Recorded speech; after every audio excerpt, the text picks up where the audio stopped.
نحمدہ و نصلی علی رسولہ الکریم اما بعد فاعوذ باللہ من الشیطان الرجیم بسم اللہ الرحمن الرحیم ان فی خلق السماوات والارض واختلاف اللیل والنہار لآیات لأولی الالباب الذین یذکرون اللہ قیاما وقعودا وعلی جنوبہم ویتفکرون فی خلق السماوات والارض ربنا ما خلقت هذا باطلا سبحانك فقنا عذاب النار ربنا انك من تدخل النار فقد اخزيته وما للظالمين من انصار صدق اللہ العظیم رب اشرح لي صدری ويسر لي امری واحلل عقدۃ من لسانی یفقہوا قولی آمین یا رب العالمین۔ سورہ آل عمران کا آخری رکوع، اور اس پر ہم گفتگو کر رہے تھے ایمانیات کے متعلق، اور اس میں پہلی آیت پر ہم نے گفتگو کر لی تھی، اور اس پہلی آیت کا ترجمہ جو ہے وہ سن لیں، شاید آپ کو کچھ چیزیں یاد آ جائیں کہ ان فی خلق السماوات والارض، یقیناً آسمانوں اور زمین کی پیدائش میں، واختلاف اللیل والنہار، اور دن اور رات کے اختلاف میں، ان کے عدل بدل میں، الٹ پھیر میں، لآیات لأولی الالباب، نشانیاں ہیں اولو الالباب کے لیے۔ تو اس میں پہلی بات ہم نے دیکھی کہ اولو الالباب کون لوگ ہیں، تو ہماری سمجھ میں یہ آئی کہ قرآن ان لوگوں کو اولو الالباب کہتا ہے جو اپنی عقل کا استعمال کرتے ہیں۔ لب کہتے ہیں خلاصے کو، جیسے ہم کہتے ہیں کہ ہماری گفتگو کا یہ لب لباب یہ ہے، تو انسانی جسم کا خلاصہ کیا ہے، اس کی مٹھی بھر جو عقل ہے یہ۔ تو یہ جو عقل والے لوگ ہیں ان کے لیے نشانیاں ہیں، اور نشانی کا فنکشن میں نے بتا دیا تھا کہ یاد دہانی۔ ایک چیز پہلے سے آپ کی معلومات میں تھی، حافظے میں تھی، نشانی نے کیا کیا، اس کو آپ کو یاد کرا دیا۔ بچپن کی کوئی چیز آپ کے سامنے آئی اور آپ نے اسے دیکھ کر بچپن کے واقعے کو آپ کی جو شعور کی سطح کے اوپر آ گیا وہ معاملہ۔ تو یہاں بتایا گیا کہ آسمان اور زمین، ان کی پیدائش، اور دن اور رات کا جو اختلاف ہے، کبھی دن ہے کبھی رات ہے، یہ جو سامنے تضاد نظر آ رہا ہے دن اور رات کا، رات کو اندھیرا ہے دن کو روشنی ہے، اس میں نشانیاں ہیں عقل مندوں کے لیے۔ اب اتنی بات پر ہماری گفتگو ذرا کھل کے ہو گئی تھی۔ اب جو دوسری آیت ہے اس کے اوپر جو ہے وہ ہمیں گفتگو کرنی تھی کہ الذین یذکرون اللہ قیاما وقعودا وعلی جنوبہم ویتفکرون فی خلق السماوات والارض ربنا ما خلقت ھذا باطلا سبحانک فقنا عذاب النار۔ الذین سے مراد کون لوگ ہیں؟ وہ عقل مند لوگ، وہ اولو الالباب لوگ، یذکرون اللہ، وہ جو یاد کرتے ہیں اللہ کو قیاماً، کھڑے ہوئے، وقعوداً، اور بیٹھے ہوئے، وعلی جنوبہم، اور پہلو کے بل، یعنی جب وہ لیٹے ہوتے ہیں تب بھی، یعنی تین ہی پوزیشنیں ہوتی ہیں کہ انسان یا کھڑا ہے یا بیٹھا ہے یا لیٹا ہے، تو وہ چاہے کھڑے ہوں، چاہے بیٹھے ہوئے ہوں، چاہے لیٹے ہوئے، یاد کرتے ہیں اللہ کو۔ وَيَتَفَكَّرُونَ، اور فکر کرتے ہیں، غور و فکر جسے کہتے ہیں، سوچتے ہیں، فی خلق السماوات والارض، آسمانوں اور زمین کی پیدائش کے متعلق۔ پہلی آیت میں تھا کہ یہ زمین اور آسمان کی پیدائش انہیں کچھ چیز یاد کراتی ہے، یہاں تھا کہ وہ کیا کرتے ہیں، ان کی پیدائش کے متعلق وہ سوچتے ہیں، اور اس سوچ کا پھر ایک نتیجہ نکلتا ہے، اور نتیجے کس پر پہنچتے ہیں؟ ربنا ما خلقت ھذا باطلا، کہ اے ہمارے رب یہ سارا تو نے باطل نہیں پیدا کیا، بیکار پیدا نہیں کیا، سبحانکا، پاک ہے تو، فقنا عذاب النار، پس ہمیں آگ کے عذاب سے بچائیو۔ تو اب اس پر ہمیں گفتگو کرنی ہے، ذرا آپ کی سمجھ میں کوئی بات آئی، کہیں سے کوئی شروع کرے تو پھر بات آگے جو ہے وہ چلے گی۔ عام طور پر تو آج کی مصروف دنیا میں لوگوں کو یاد کے لیے اور فکر کے لیے ٹائم ہی نہیں ملتا، پہلی بات تو اس حوالے سے لے لیں۔ تو یہاں اولو الالباب و عقل مندوں کو کہا گیا ہے جو یاد دہانی بھی کرتے ہیں اور پھر سوچتے بھی ہیں۔ عام طور پر بھی اتنا وقت نہیں ملتا، لوگ میٹنگز میں ہی آ کے سوچتے ہیں، یہیں آ کے غور و فکر بھی کرتے ہیں. یہ عام ہیومن نیچر جو آج کل کی ہے وہ اسی پر ہے. ایک آدمی ہوتا ہے نا پہلے سے سوچ کے آتا ہے ساری باتیں کرتا ہے. تو چلیں ہم بھی یہیں بیٹھے ہوئے ہی پھر سوچ لیتے ہیں. ٹھیک ہے کہ نہیں؟ ایک تو یہ ہے کہ کسی نے سوچا ہو تو وہ تو سوال کرے، یاد دہانی بھی کی ہو، سوچا بھی ہو تو کرے. اور ایک ہے کہ نہیں سوچا تو آج کل کے ٹرینڈ کے مطابق یہی سوچ لیں.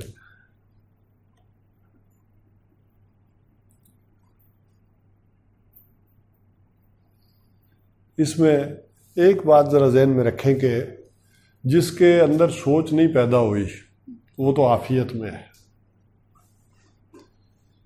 ٹھیک ہے نا، وہ سمجھے سکون میں ہے. جس کے اندر سوچ پیدا ہو گئی، فکر پیدا ہو گئی، پریشانی اس کے لیے ہے. جو تو زندگی کے دائرے میں بہہ رہا ہے، جدھر دنیا جا رہی ہے میں بھی ادھر ہی جا رہا ہوں. سارے دفتر جا رہے ہیں میں بھی اٹھ کے چل دیتا ہوں. سب نے چیزیں لی ہیں، فیسلٹیز حاصل کی، میں بھی کر رہا ہوں. کیوں کر رہا ہوں، کس لیے کر رہا ہوں، یہ نہیں سوچا تو موج میں ہے. لیکن اگر کوئی انسان سوچنا شروع کر دے تو واقعتاً اس کے لیے بڑی ہی پریشان کن اور تکلیف دہ بات ہو جاتی ہے. اور وہ کیا ہے کہ یہ آخر ہے کیا، سسٹم کیا ہے، نظام کیا ہے، یہ دن کیا ہے، رات کیا ہے، سورج کیا ہے، چاند کیا ہے، یہ سارا آخر چکر ہے کیا. ٹھیک ہے نا، اپنا نام یہ چلو بھائی یہ کس نے بنایا ہے، کیوں بنایا ہے. نہیں سوچا تو خیر ہے، میں نے کہا سوچ لیا تو پریشانی ہے. اب جس آدمی کے ذہن میں آپ کو معلوم ہے کہ سوال پیدا ہو جائے، جب تک اسے اس کا جواب نہ ملے نیند نہیں آتی. آپ کو محفل میں کوئی ایک اساس آدمی کی بات کر رہا ہوں، اس کو کوئی لاجواب کر دے، اسے کوئی کوشچن کرے، من دینی اعتبار سے کوئی مجھ سے کوئی سوال پوچھ لیتا ہے، جواب تو ہوتا ہوگا، قرآن میں بھی ہوگا، حدیث میں، مجھے نہیں آتا. لیکن مجھے گھر جا کر نیند نہیں آئے گی، میں تلاش کروں گا کہ وہ جواب ہے کیا. تو اب جس کے اندر یہ سوال پیدا ہو گیا کہ یہ زمین کس نے بنائی، یہ آسمان کس نے بنایا، ٹھیک ہے کہ نہیں، تو اب یہ سوچ جو پیدا ہو گئی تو یہ پریشان کن ہے. تو جب تک اس آدمی کو جواب نہ ملے وہ پریشان ہوگا. اور ہو سکتا ہے زیادہ غور و فکر کرے تو وہ جنگلوں میں نکل جائے، پہاڑوں پر چلا جائے کہ میں نے اس کا جواب تلاش کرنا ہے. جیسے گوتم بدھ تھا، اس نے ایک چیز نہیں دیکھی تو نہیں دیکھی. محل میں پلا بڑا، اس نے کسی کو مرتے نہیں دیکھا، کسی کو بیمار ہوتے نہیں دیکھا، کسی کو دکھ تکلیف میں نہیں دیکھا. شادی بھی ہو گئی، بچہ بھی ہو گیا. اب والد نے کہا کہ نہیں تم ذرا ریاست کا بھی چکر لگا لو. اب وہ بگی میں سوار ہوا، شہزادہ ہے، اور نکلا ہے تو اس نے دیکھا کچھ لوگ رو رہے تھے، تو اس نے کہا یہ کیا ہے، اس نے تو کسی کو روتے نہیں دیکھا تھا. وہ کہا ان کے فلاں فوت ہو گیا. اچھا تو کوئی فوت بھی ہو جاتا ہے، اس نے پہلے ادھر دھیان ہی نہیں کیا تھا. ہم نے سوچا اچھا جیسا نہیں کوئی مرتا بھی ہے بندہ، فوت بھی ہو جاتا ہے. اس نے کہا اس کا مطلب ہے میں بھی مر سکتا ہوں، ابا جی بھی مر سکتے ہیں. کہا ہاں یہ ہو سکتا ہے. اب وہ تھوڑا پریشان ہوا کہ اچھا یہ کیوں مرتا ہے بندہ، تو کچھ سمجھ نہ آئی. اتنے میں بگی اور چلی، اس کی بگی کے آگے ایک خاتون آ گئی، وہ کوچوانوں نے مارا ہٹایا. اس نے کہی کیا ہوا، اس نے کہا یہ اندھی ہے. اچھا تو کوئی اندھا بھی ہوتا ہے، اس سے پہلے اس نے نہیں سوچا تھا، نہ دیکھا تھا اندھا بھی کوئی ہوتا ہے. یہ اندھا کیوں ہوتا ہے آج، کوئی پیدائشی ہے تو کوئی پیدائشی بھی اندھا ہوتا ہے. تو اب وہ یہ چیزیں ہیں کہ جو اس نے جب وہ ساری ریاست کا دورہ کیا تو وہ سوالات جو پیدا ہوئے اس کے ذہن میں، تو اس نے کہا میں اس کی حقیقت تلاش کروں گا کہ یہ کیوں ہوتا ہے. بڑے بڑے جوگیوں کے پاس گیا، سنیاسیوں کے پاس گیا، جو بھی وقت کے کہیں تھا، کسی کی ٹانگیں دبائی، کسی کی خدمت کی، اس کی تپسیا میں رہا، کہیں خود چلے کیے برفانی چوٹیوں پر جا کر کے مجھے اصل میں جو حقیقت ہے اس کی تلاش حقیقت میں، اس کی حقیقت کی تلاش میں نکل گیا کہ اصل ان چیزوں کا ہے سبب کیا ہے، راز کیا ہے۔ تو اس طرح سے ایک آدمی کے ذہن میں، حساس ذہن کے انسان کے اندر یہ سوالات آ جائیں تو واقعتاً بڑی پریشان کن بات ہے کہ ہم کون ہیں، اس کائنات کا کوئی پیدا کرنے والا بھی ہے یا نہیں، کہاں سے آئے ہیں، کہاں جائیں گے۔ تو یہ وہ شے ہے کہ اگر انسان غور و فکر کرتا ہے، سوچتا ہے، ایک ہے سائنس ہے، ایک آدمی کو سیارہ نظر آ رہا ہے، جی وہ ہم نے وہ دریافت کر لیا، فلانا سیارہ بھی ہو گیا، فلانا سیارہ بھی ہو گیا، لیکن یہ توجہ نہیں جا رہی ہے کہ یہ بنایا کس نے، یہ آیا کہاں سے، اس کے فنکشن پہ نہیں جا رہی۔ وہ ایک دریافتے پر دریافتے سائنسدان کرے چلے جا رہے ہیں، وہ انہیں دور سے نہیں نظر آ رہا، تو کیا نظر نہیں آ رہا؟ اللہ نظر نہیں آ رہا، اس کی طرف توجہ نہیں ہو رہی۔ تو شیخ سعدی تو کہتے ہیں اتنے دور دیکھنے کی بھی ضرورت نہیں ہے، ایک سبز پتے کے اوپر غور کرو، پتا لو ہاتھ میں، ذرا اس کے اوپر غور کرو، اس کی بناوٹ دیکھو، اس کے فنکشنز دیکھو۔ یعنی ایک فنکشن اس کا کیا ہے کہ جو سولر انرجی ہے اس کو کیا کر رہا ہے، ایک طرح کا سولر سیل ہے نا، لکڑی آپ جلاتے ہیں تو لکڑی میں آگ کہاں سے آئی ہے، وہی سولر انرجی ہے نا، آج جو سولر سیل کے ذریعے انسان حاصل کر رہا ہے، تو وہ قدرتی سولر سیل ہے، اس نے وہ لکڑی بنی اور اس سے آپ وہ انرجی محفوظ ہو گئی، آپ نے رکھ لی، جب چاہا جلا لیا۔ اچھا، پھر آسموسس کے ذریعے کس طرح وہ جڑوں سے پانی کھینچتا ہے اور پتے کے رکھ جاتا ہے۔ اسی طرح اس کے اور جو فنکشنز ہیں جتنے ابھی تک ہمیں معلوم ہوئے،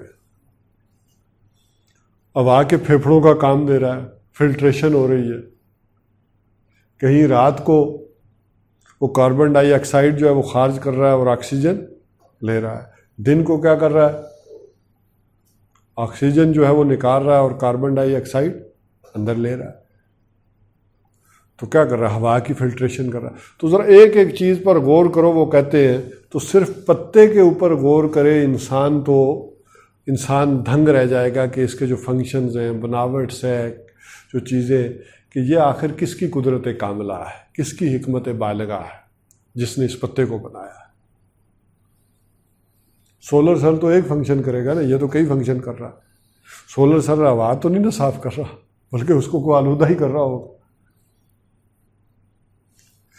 تو یہ وہ شے ہے کہ اچھا، اس سارے غور و فکر کا نتیجہ دنیا میں جنہوں نے بھی سوچا، فلسفیوں نے، اور ان کے اندر جو یہ پریشانیاں پیدا ہوئیں اور ان سے لوگوں نے جب سوالات کیے تو اس کا انہیں کوئی نہ کوئی حل دینا تھا،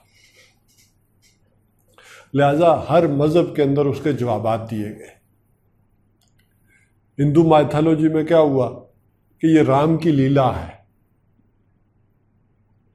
یہ رام نے کوئی کھیل بنایا ہے، اس کے تحت ایک اٹکل پچو ہے، کھیل ہے، کھیل رہا ہے، ذرا ایک تماشا لگایا ہے دنیا میں۔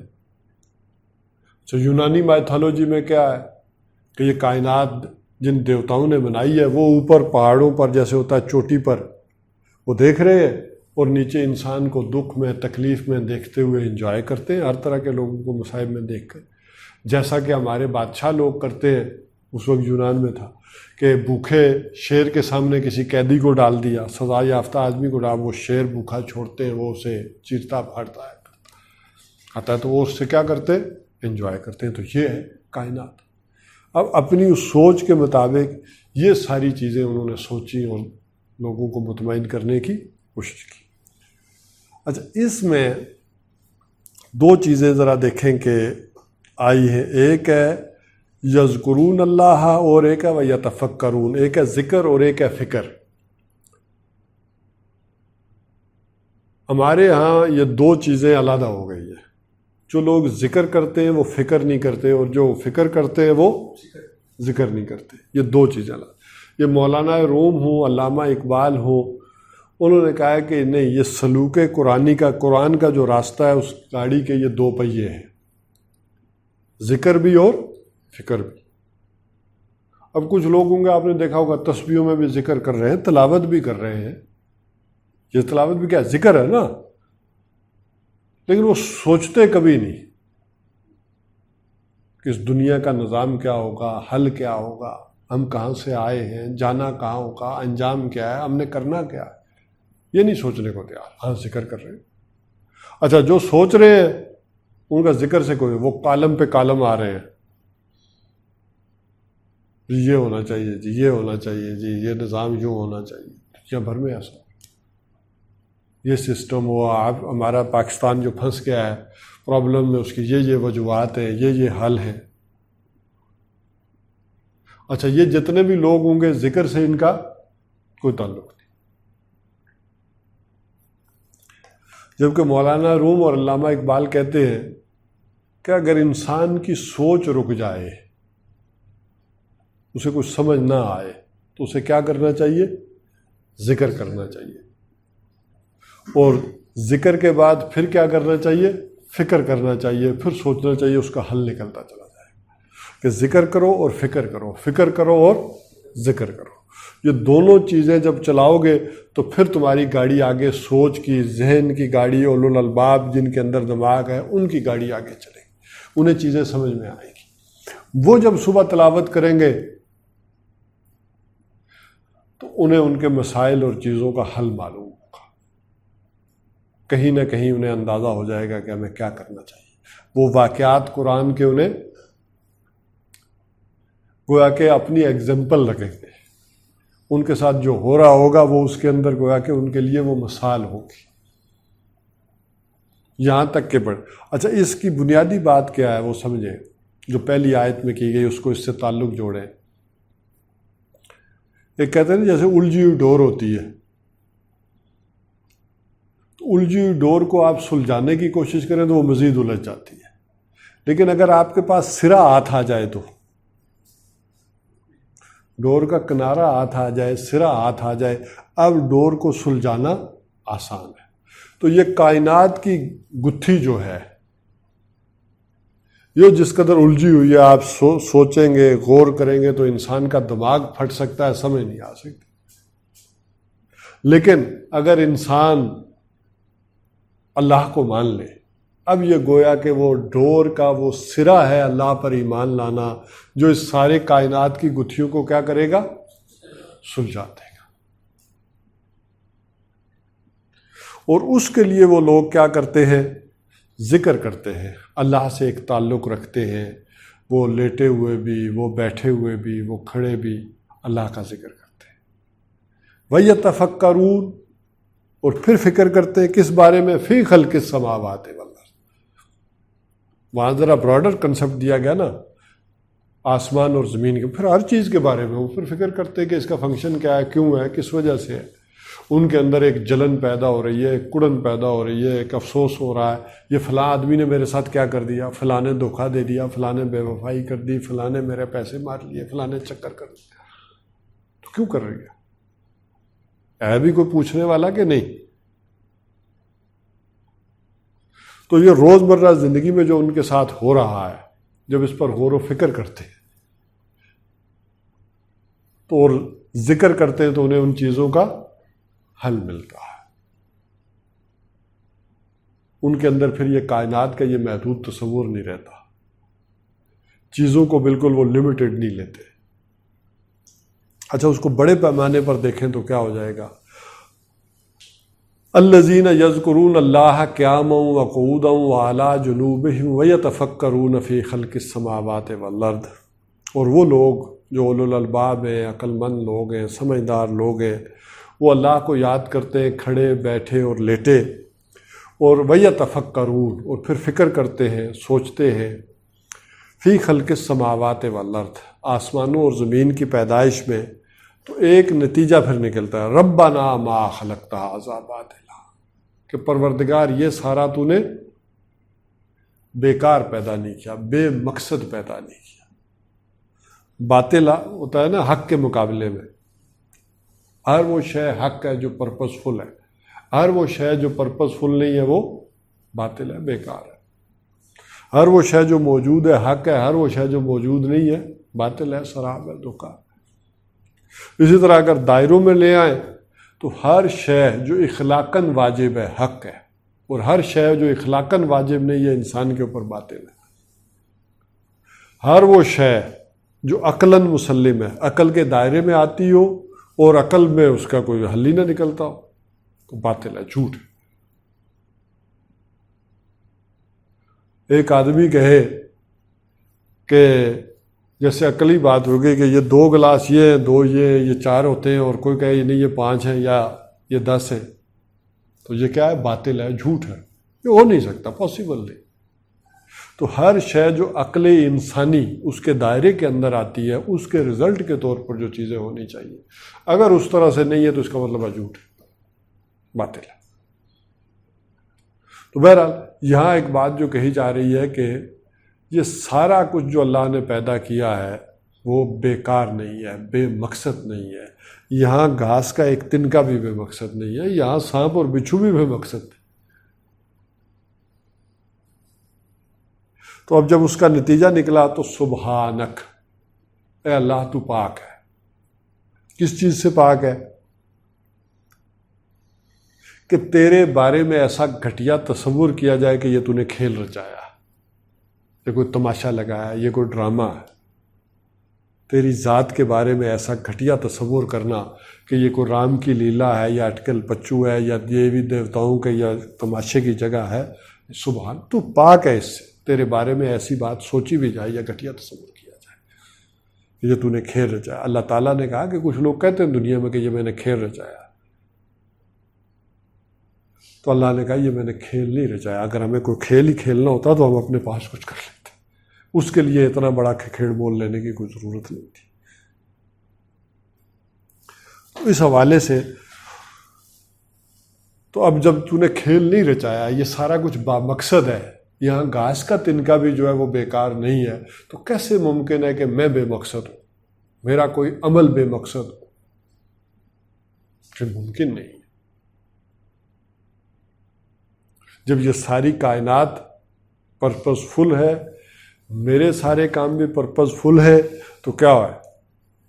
ربنا انکا سبحانک فقنا ربنا انکا من تدخل النار فقد اخزیتہ، اے رب ہمارے جس کو بھی تو نے داخل کر دیا آگ میں۔ جب یہ سارا بامقصد ہے اور وہ مقاصد کے تحت پھر نئی زندگی گزاری تو پھر اس کا نتیجہ بھی نکلے گا کہ پھر جس کو بھی تو نے جزا و سزا ہوگی۔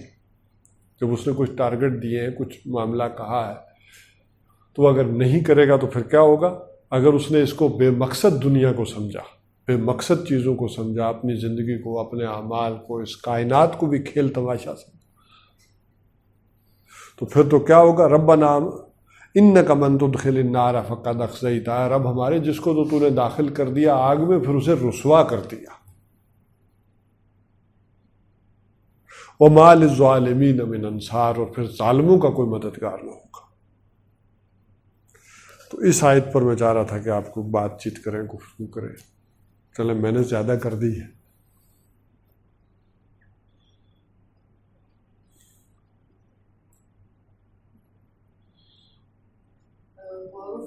کے لیے مطلب میں بات کرنا چاہوں گی جو ہماری لائف میں ڈیلی یا کچھ ایسے واقعات ہوتے ہیں وہ ہمارے لیے ایک ریمائنڈر ہوتے ہیں کہ ہم اس دنیا میں کیوں آئے، وہ مقصد جاننے کے لیے۔ جیسے کہ اب ہم ایک نارمل لائف جی رہے، آفس آ رہے، گھر جا رہے، تو شاید موت ہمیں اس طرح یاد نہیں ہوتی ڈیلی بیسس پہ، لیکن اگر ہمارے گھر میں خدا نخواستہ یا محلے میں یا کہیں قریبی کچھ ہو جاتا ہے تو وہ پھر اس ٹائم ایک ریمائنڈر ہوتا ہے سب کے لیے کہ سب غور و فکر بھی کرتے ہیں، ذکر بھی کرتے ہیں، لیکن پوائنٹ یہ کہ کچھ ٹائم بعد پھر ہم اپنی جو دنیا ہے گم ہو جاتے ہیں، اس میں پھر مصروف ہو جاتے ہیں۔ پھر ایک مطلب اللہ تعالیٰ کے کچھ ٹائم بعد ایک ریمائنڈر آ رہے ہیں ہم لوگوں کو یہ سمجھانے کے لیے کہ یہ دنیا کیوں بنائی گئی ہے یا تم لوگ کے پیدا کرنے کا کیا مقصد ہے۔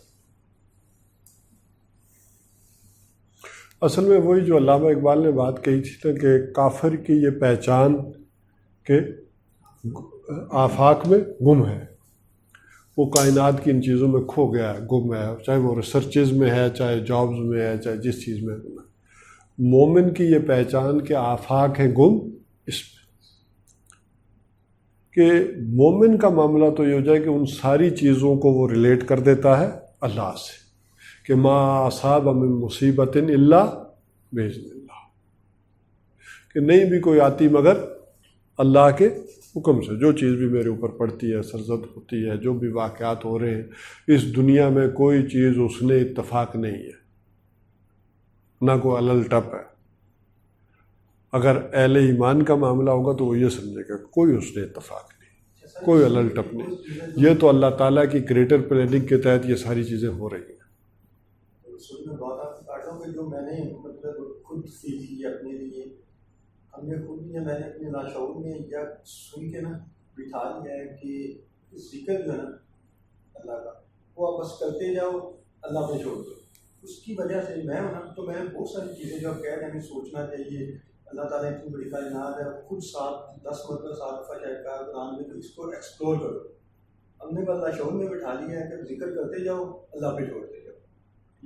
ایون ہم اگر سوچنا شروع کریں گے تو پھر پریشان ہو کے یہ بھی ذکر ہم واقعی دل سے کریں اس کے بعد۔ جی بالکل۔ یا میں نے جو خود میں نوٹ کیا نا، میں مسجد جاتا ہوں، یہ وہ قاری صاحب ان سے دوستی کی ہے، مغرب ٹائم کو انہوں نے 20 منٹ کرنی ہوتی ہے، خوشی ہوتی ہے، پر میں لیٹ ہو جاتا ہوں۔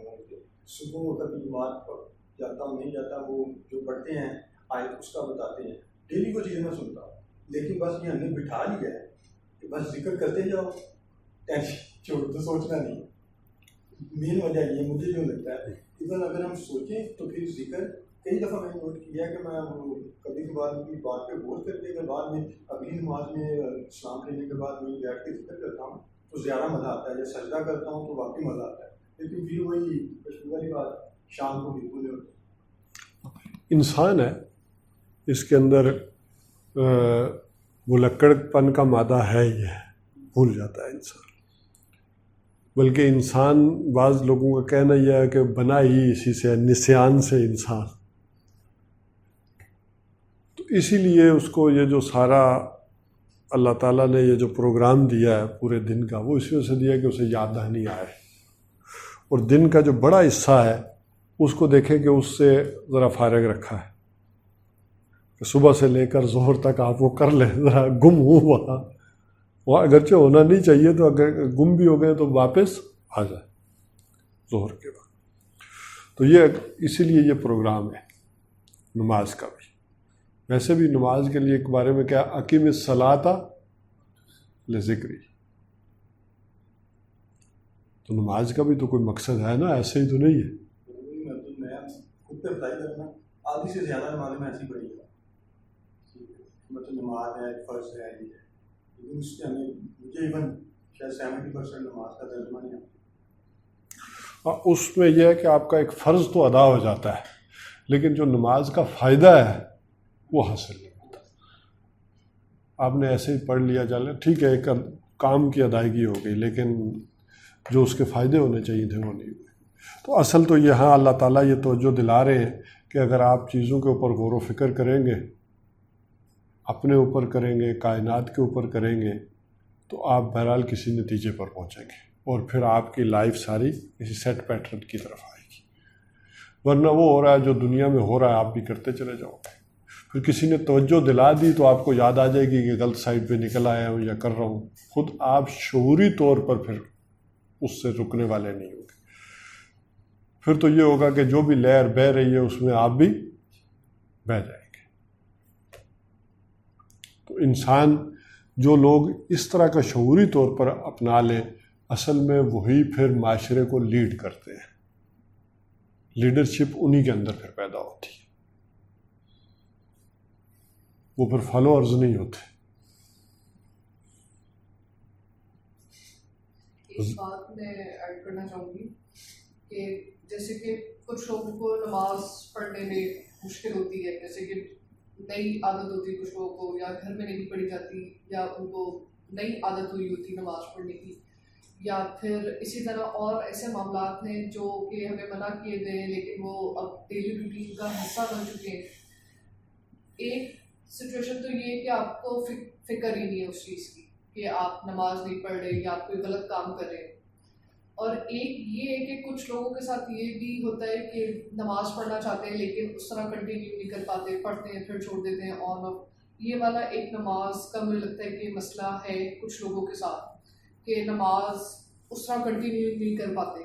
تو میں نے تو اپنی لائف میں ایک یہ چیز دیکھی ہے کہ اگر آپ نے کوئی چیز کرنی ہے آپ اللہ تعالیٰ سے اس چیز کے لیے دعا کریں. اگر آپ اپنے لیے ہدایت چاہتے ہیں, آپ چاہتے ہیں مطلب آپ نہیں کوئی بھی نئی کام کریں لیکن آپ چاہتے ہیں کہ آپ کو ہدایت ہو جائے, آپ کو جب کبھی بھی موقع ملے اسپیشلی دعا کریں اللہ تعالیٰ سے. نماز نہیں اگر آپ کی کنٹینیو ہو پاتی 5 وقت کی, یا قرآن آپ نہیں پڑھ پاتے ڈیلی یا جو بھی, اس میں میں تو یہ چیز اپنے زندگی میں اپنائی ہے کہ میں اللہ تعالیٰ سے اس چیز کی دعا لازمی کروں گی, اور اس یقین سے کہ یہ انشاءاللہ یہ چیز ایک ٹائم تک مجھے اچیو ہو جائے گی یا مجھے جلدی اچیو ہو جائے گی.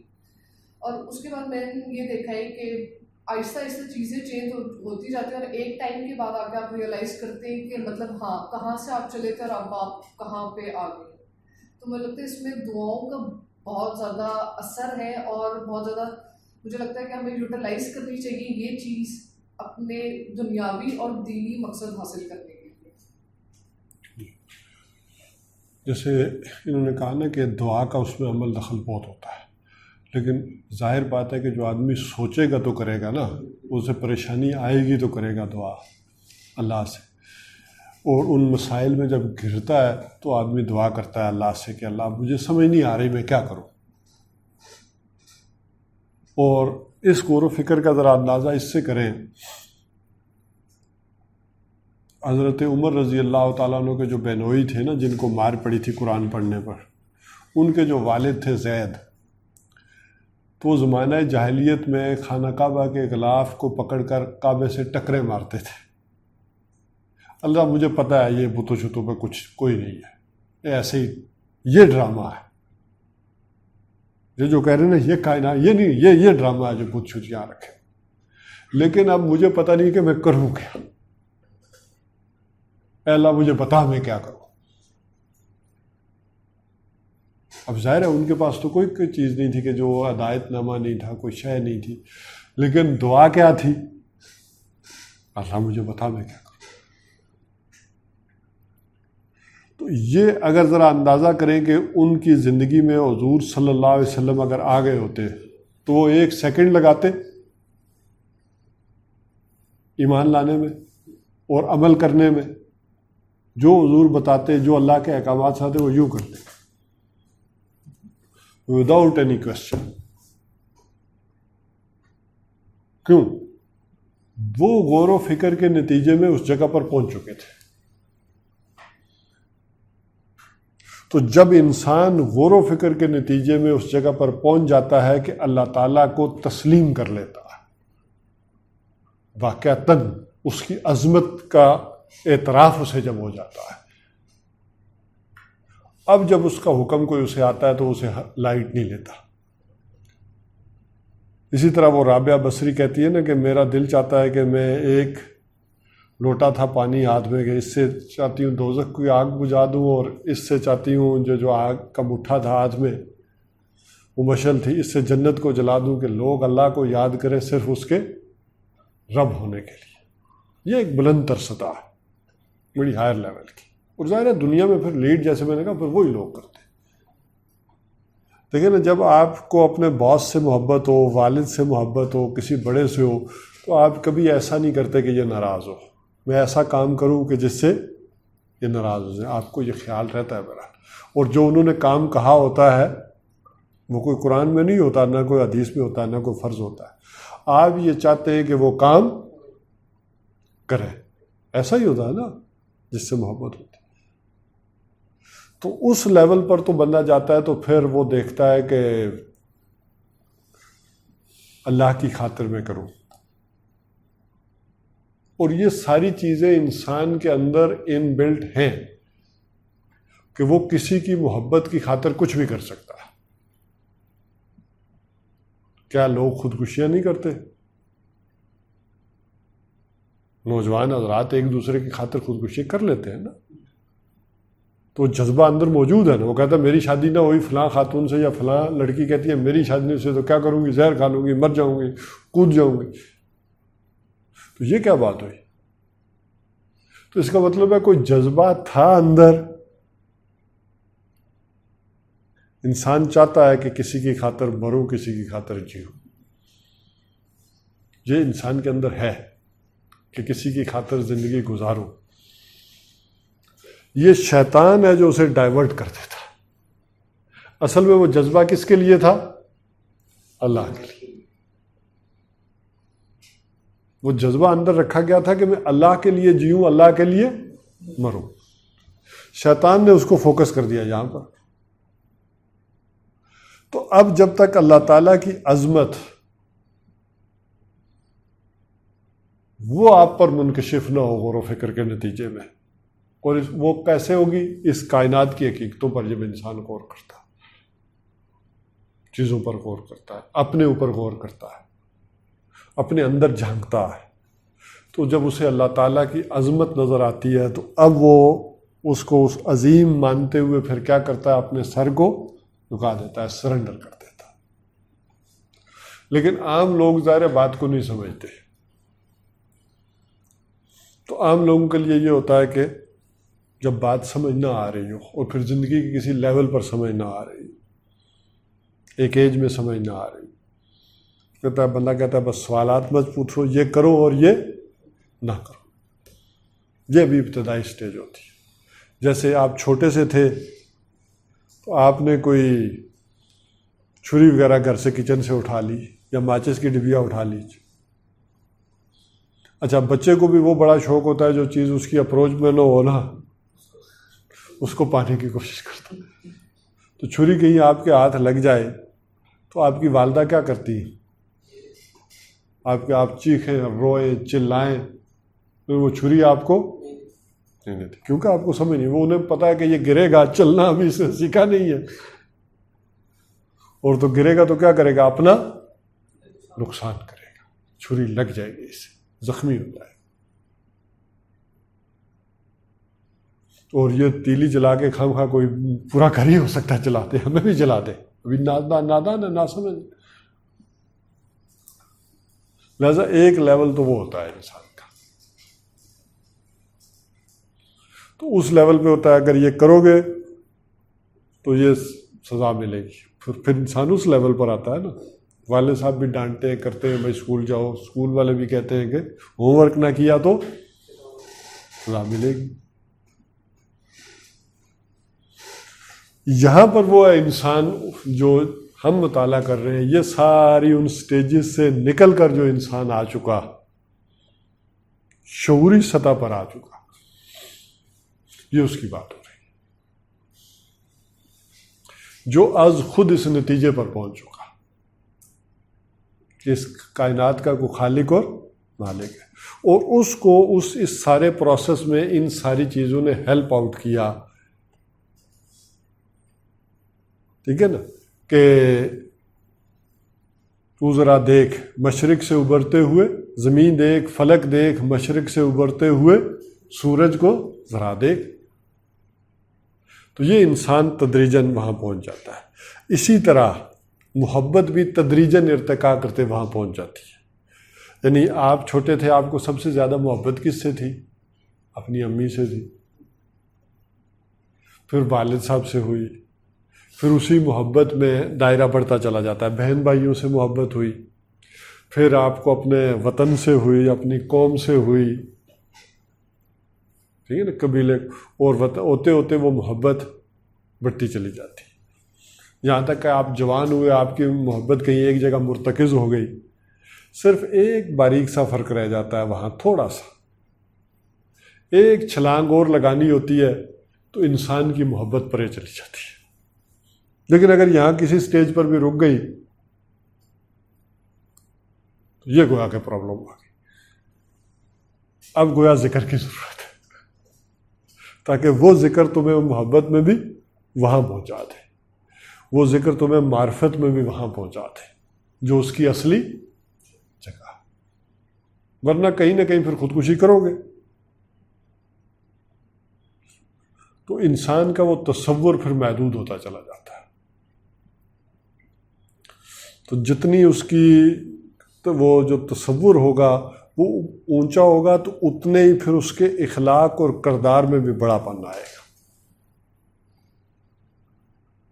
اگر آپ کا تصور سوچ چھوٹی ہوگی، مثلا کوئی اپنے ہی حسن کا دیوانہ بنا پھرتا ہے تو اس سے بڑا خود غرض کوئی ہوگا؟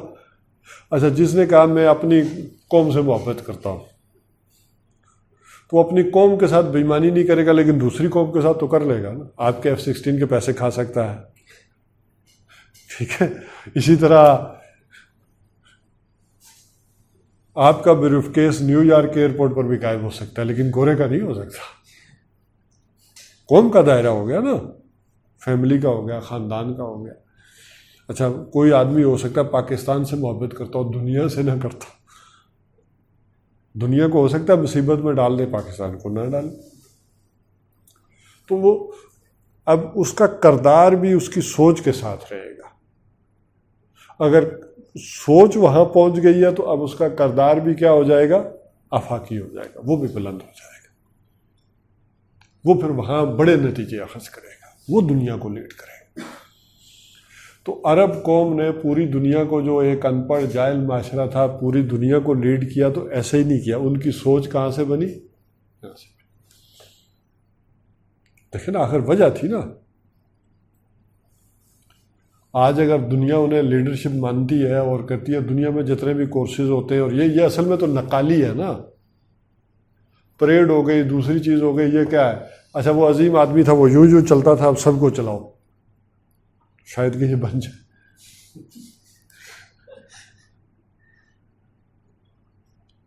لیکن اصل تھیم اور وہ یہاں ہے. یہ جو اس آیت پر اگر غور کریں گے تو وہ یہ سوچ ہے جو آپ کا زندگی کا رخ بدلے گی. جب آپ نے زندگی کا رخ بدل لیا، اب یہ چیزیں، نماز آپ کو کوئی مشکل نہیں لگ رہی. ذرا آپ دیکھیں نا، بہت سارے واقعات آپ کو ایسے نظر آتے ہیں کہ یہ کیسے پاسبل ہو جاتے ہیں. بولو، ایک آدمی نے اگر زندگی کا مقصد بنا لیا میں نے فرسٹ آنا ہے، تو آپ کہتے ہیں یار یہ آدھی رات تک کیسے پڑھ لیتا ہے، مجھے تو نہیں آ جاتی. ہوتا ہے نا، یہ پاگل ہے کیا ہے، ساری رات پڑھتا ہے. کیوں؟ اس نے کوئی نہ کوئی مقصد اچیو کرنا ہوتا ہے، وہ سامنے رکھ لیا ہوتا ہے، ٹارگٹ سامنے رکھ لیا ہوتا ہے.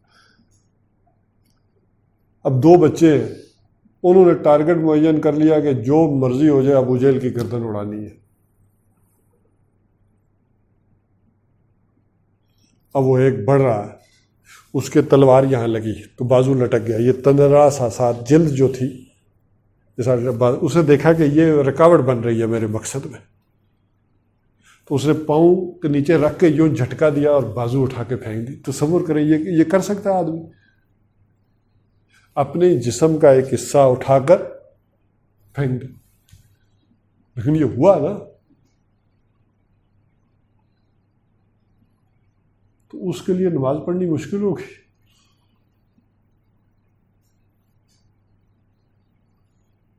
اٹھنا مشکل ہوگا.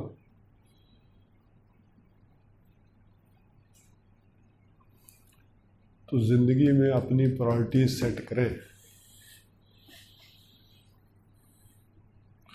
جب آپ یہ سیٹ کر لیں گے، اپنے مقاصد سیٹ کر لیں گے، پھر مسئلہ نہیں ہے. اگر آپ کی پرائرٹیز اور ہیں، مقاصد اور ہیں، تو باقی تو پھر خواہشیں ہیں. سر میرا اس پہ یہ ٹیک ہے، جیسے لوگ ہیں نوجوان، ہمیں ایک سوچ ہے کہ ہم غور و فکر کرنا چاہتے ہیں، لیکن ہماری سوچ اس طرف جاتی ہے، لیکن ہم اتنے جکڑے ہوئے ہیں، شیکلز ہم توڑ نہیں پاتے کہ ہم کو کیسے اس طرف جائیں. کیونکہ ہمیں تو شروع سے سوسائٹی، معاشرہ یہی بتا رہا ہے کہ آپ نے پڑھنا ہے، جاب کرنی ہے، اچھی لائف بنانی ہے، یہی سب ہم نے کرنا ہے. جو زندگی کا مقصد ہے اس طرف ہم جا نہیں پاتے. تو ہم جیسے لوگ کیا کہتے ہیں؟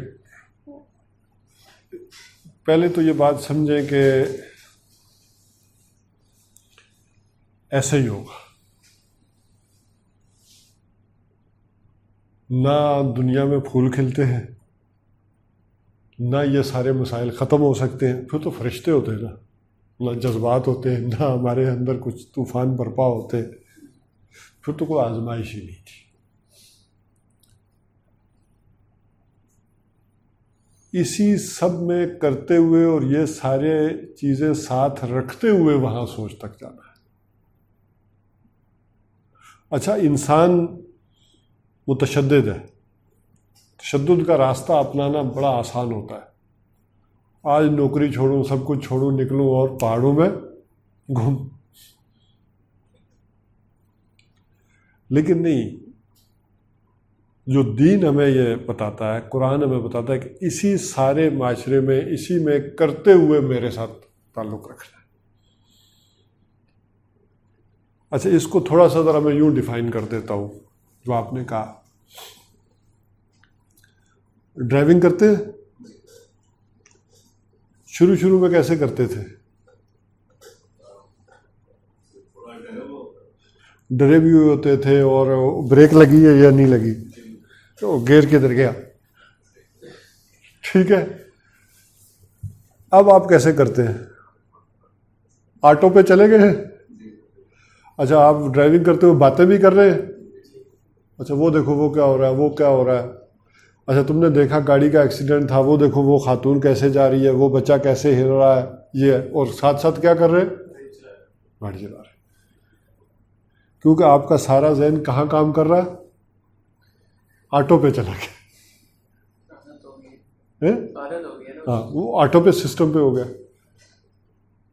اب اس بات کو اور ذکر کو اتنا کریں کہ آپ آٹو پہ چلے جائیں، سمجھے؟ قرآن اتنا پڑھیں، بار بار پڑھیں، اور اتنا پڑھ لیں کہ آپ کی زندگی اس میں آٹو پہ چلی جائے۔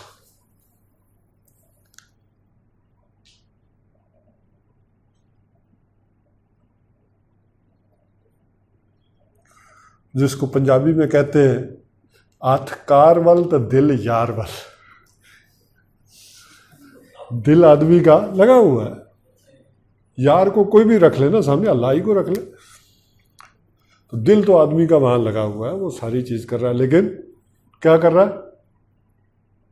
چلا بھی رہا ہے، کام بھی کر رہا ہے۔ تو یہ سارے کام کرنے ہیں بھائی، ٹھیک ہے، لیکن نقطہ نظر اور یہ ساری چیز، اسی لیے جو ہمیں ہدایت کی جاتی ہے نا کہ قرآن کی تلاوت کرو، تلاوت کرو، تلاوت کرو، ہر روز کرو، صبح کرو، شام کرو۔ کیوں کرو؟ تاکہ اتنی جکڑ بندی اور اتنی زیادہ ہے کہ اس کے میں سے آپ نکلیں اور زندگی کا مقصد آپ کے سامنے تازہ رہے، اور اسی غور و فکر کے نتیجے میں پھر آپ پر یہ چیز کھلتی چلی جائے گی، پھر وہ زندگی کے جو مسائل اور یہ ساری جکڑ بندیاں آپ کی آتی چلی جائیں گی، یہاں سے آپ کو حل بھی ملتے چلے جائیں گے، لیکن کچھ نہ کچھ تو کرنا پڑے گا۔ وہ جسے حضرت علی رضی اللہ تعالیٰ عنہ فرماتے ہیں نا کہ من طلب العلا سہر اللیالی، جو آدمی چاہتا ہے میں دنیا میں اونچا جاؤں تو اسے لازماً راتوں کو جاگنا پڑتا ہے۔ آدمی یہ خواہش کرے کہ میں فرسٹ بھی آ جاؤں اور رات کو جلدی سو جاؤں، دونوں کام تو نہیں ہو سکتے، خواہش ہو سکتی، نتیجہ نہیں نکلے گا۔ اور جو آدمی چاہتا ہے کہ اسے موتی اور ملے، اسے لازماً سمندر میں غوطہ لگانا پڑتا ہے، جان کا رسک لینا پڑتا ہے۔ تو بہرحال میں اس کو کلوز کروں، یہ آپ نے جیسے کہا آج کی دنیا میں جس قدر معیشت کا غلبہ ہو چکا، تہذیب کا غلبہ ہو چکا، آسان نہیں ہے، بہت مشکل ہے، یہ اپنی جگہ بات ہے، اس میں کوئی ڈاؤٹ نہیں۔ اور اسی کے لیے حضور صلی اللہ علیہ وسلم نے ایک حدیث ہے عجب الایمان، کہ سب سے خوبصورت پسندیدہ ترین ایمان کس کا ہوگا؟ حضور صلی اللہ علیہ وسلم نے صحابہ سے پوچھا کہ سب سے خوبصورت دلکش ایمان کس کا ہوگا؟ تو صحابہ نے کہا فرشتوں کا ہوگا، جنت دوزخ اللہ سامنے، تو اللہ کے نبی نے کہا کہ فرشتوں کا کیوں نہ ہو، وہ اس کے پاس ہوتے ہیں، اس میں کیا مسئلہ ہے ان کے ایمان کو؟ انہوں نے پھر کہا کہ انبیاء کا ہوگا، میں ذرا شارٹ کر رہا ہوں بات، نبیوں کا ہوگا۔ تو انہوں نے کہا نبیوں کا کیوں نہ ہو، ان کے پاس تو اس کی وحی آتی ہے، ڈائریکٹ بات ہوتی ہے، ان کا تو کیوں نہ ہو؟ تو پھر انہوں نے ذرا ڈرتے ڈرتے کہا پھر ہم ہی ہوں گے، ہمارا ہوگا۔ تو انہوں نے کہا تمہارا کیسے نہ ہو جبکہ میں تم میں موجود ہوں؟ اب انہوں نے کہا کہ ہمیں نہیں پتا کس کا ہوگا۔ تو حضور صلی اللہ علیہ وسلم نے فرمایا کہ یہ ان لوگوں کا سب سے خوبصورت ایمان ہوگا، دلکش ایمان ہوگا، جو واقعتاً ان حالات سے گزریں گے، اور کوئی نہیں ان کے پاس ہوگا، کوئی نبی نہیں ہوگا کچھ، اور یہ کتاب پائیں گے وہ ما بین دفتین، 2 جلدوں کے مابین یہ کتاب پائیں گے، اور جب اس کے ساتھ جڑ جائیں گے اور اس کے مطابق عمل کریں گے تو دنیا میں سب سے زیادہ خوبصورت ترین ایمان ان کو۔ اور یہ دیکھیں جتنے حالات مشکل ہوتے ہیں اتنی عمل کی ویلیو بڑھ جاتی ہے، تو اس سے گھبرائے نا، حالات تو مشکل ہی آئیں گے۔ کبھی ایسا نہیں ہوتا کہ حضرت ابراہیم علیہ السلام نے کہا اللہ تو آگ ٹھنڈی کر تو میں پھر چھلانگ لگاؤں گا، تو کون نہ لگاتا؟ ہر ایک لگاتا، گل و گلزار پھول ہوتے نظر آتے، سب نہیں لگانی تھی۔ تو یہ اس میدان میں چھلانگ پہلے لگانی پڑتی ہے، آگ بعد میں ٹھنڈی ہوتی ہے۔ آپ پہلے کہیں کہ ساری آسانیاں ہو جائیں تو پھر یہ کام کرو، یہ ہے نہیں اس دنیا کا اصول تھا۔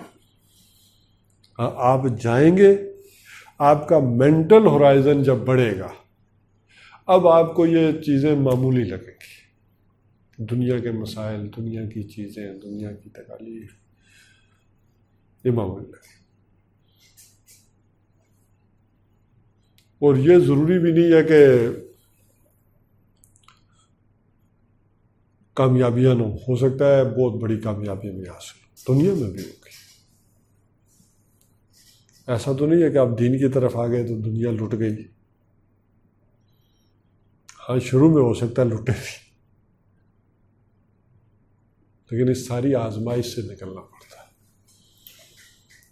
یہی انسان کے لیے آزمائش ہے، یہی ہے۔ قرآن ہمیں یہ نہیں کہتا کہ ادھر آؤ گے تو بس بہت ہی تمہارے لیے مخمل کے بستر ہوں گے، پھولوں کی سیج ہوگی، نہیں۔ قرآن یہ کہتا ہے یہ کانٹوں بھرا بستر ہے۔ وہ کیا شعر ہے جی، میرے گھر کے راستے میں کوئی کہہ کشاں نہیں ہے، انہی پتھروں پر چل کر آ سکو تو یہ اس کے گھر میں پھر یہی انہی پتھروں پر چل کے آنا۔